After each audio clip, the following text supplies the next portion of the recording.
With a federal election just months away, the major parties' policies are coming under the microscope. Housing affordability, cost of living and energy prices look set to be major issues. To discuss them and preview the fight, Sally McManus is ACTU Secretary and Denita Wawn is CEO of the Master Builders Association. They join us now. Thanks so much for being here. Morning. Great to be here. Let's just start by talking about housing affordability. To which party does that issue play best? Well, I think that issue is one that really affects young people, and so I think a lot of young people feel as though they've been robbed. The whole idea of being able to get a house is something that is unachievable, and part of the reason for that is the number of insecure jobs that we have, and young people just not being able to get permanent jobs and therefore not being able to save for a home. Denita, Labor has gone out on a bit of a limb in regards to their housing affordability policies in the lead up to the election, particularly regarding negative gearing and the capital gains tax. Is that a risky policy, given that we have since they released the details of that policy, seen a bit of a cooling off in the housing market? Market has cooled, but we're still having supply issues, and we know housing affordability is resolved through increased supply. We're concerned that the negative gearing and capital gains tax changes proposed by the ALP will actually decrease supply because of the double whammy of that policy change, and we're asking for a rethink. The big issue around housing affordability is, do we have enough homes for the people in Australia? And the answer is simply no, we don't. It is a multifaceted approach that needs to be taken by all levels of government, and the first and foremost is ensuring we have sufficient land and sufficient resources to ensure that we're building right homes at the right prices for people looking to get into the market. Sally, is that the solution? Build more? Well, the thing is about negative gearing is at the moment it's giving benefits for those people who've already got houses. So if you've already got a house, it's easier to get another one. And why should we be supporting people getting their third or their fourth or their fifth house rather than supporting people actually getting in the market at the first place? They're competing with those people that are already, have houses. And so we know that it's going to make a big difference for young people.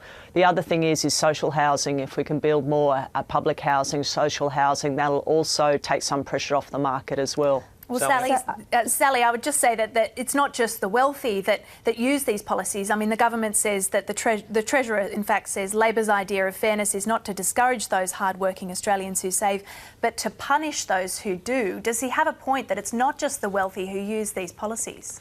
Well, I think there's an intergenerational justice issue here, and it is true that if it's like your second or your third investment house, that's a different matter than being able to find your first house to live in the first place. And so that should be the priority of a government, to make sure that it's fair for everyone, not just fair for people that, even if they are middle class and getting their second home, just because they happen to be in the market, they've got an advantage. You've got to look after those who will never get into the market.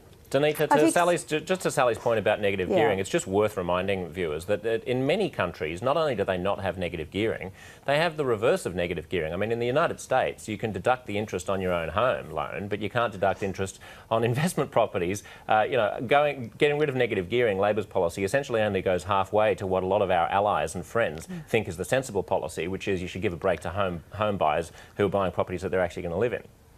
It's all about the mix. We know negative gearing, it actually assists in terms of those in the rental market, and I think we can't lose sight of that fact. It's all about getting the mix and the policy mix right. I agree with Sally, we need more investment in social housing. Social housing development used to represent about 8% of new homes constructed. It's now under 2%, and that is totally unacceptable. So there undoubtedly needs more money into social housing. We also need to ensure that our housing stock reflects those in need in terms of disabilities, and equally we need to ensure we get the right mix in terms of first homeowners. We know there is a deposit gap, and what programs do we have in place to ensure that those people are looked after? And there's programs such as Key Start in Western Australia, supported by the Western Australian Government, that we should have a look at in terms of a nationwide approach.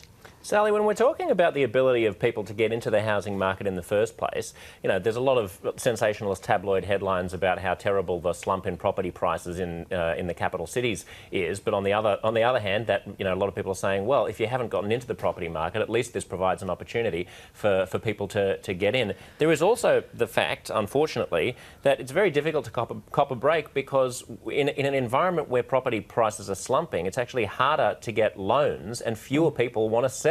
So just at the time when you might want to get into the market, nobody wants to sell you their house and the banks aren't giving you a loan. How do you get around that loop? Well, part of the problem too is that even if the property prices have gone down, you have to have been saving in the first place for a deposit in order to even get in there. And I think one of the big problems is that it's so hard to save for a deposit where you've got record low wage growth and you've got insecure work.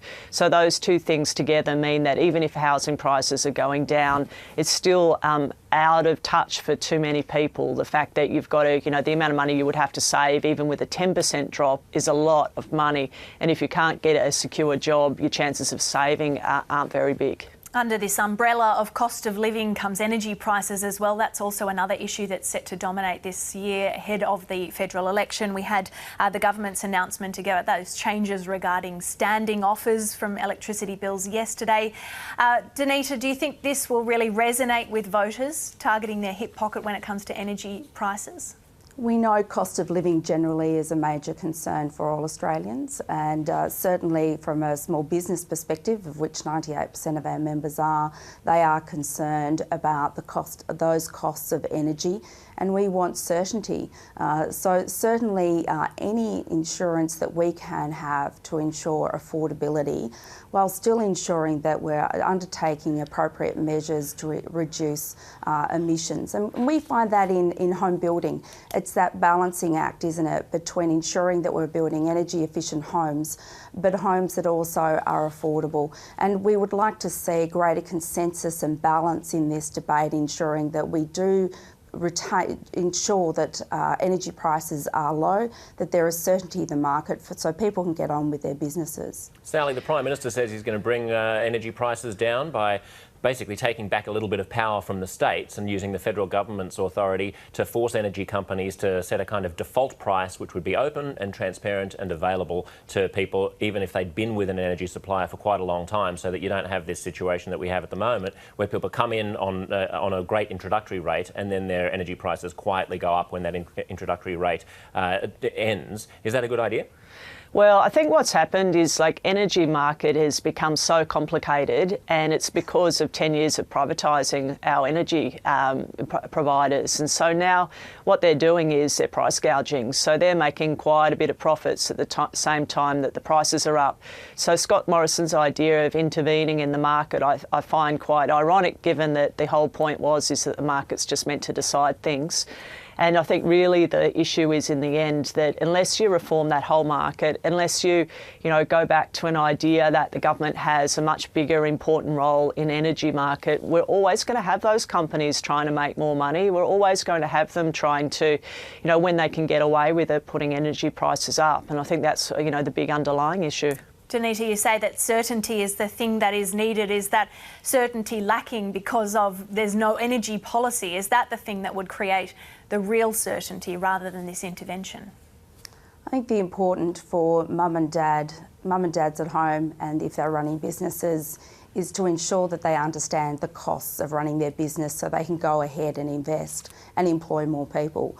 And so we're looking for regulatory certainty, whether it's in energy efficiency, whether it's in building regulations, whether it's in taxation. We just want to get on with the job and building homes and buildings for Australians.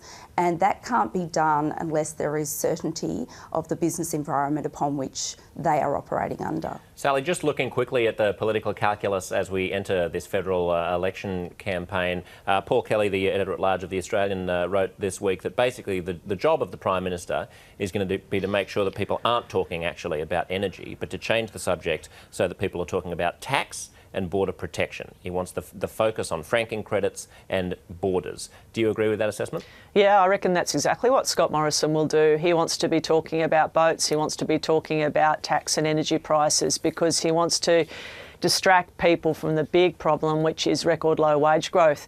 We haven't seen this low wage growth since World War II. It's a huge problem. It's now 5 years now that Australians haven't had a proper pay rise, and he doesn't want to talk about that at all. And that's a big reason why we've got problems with the cost of living.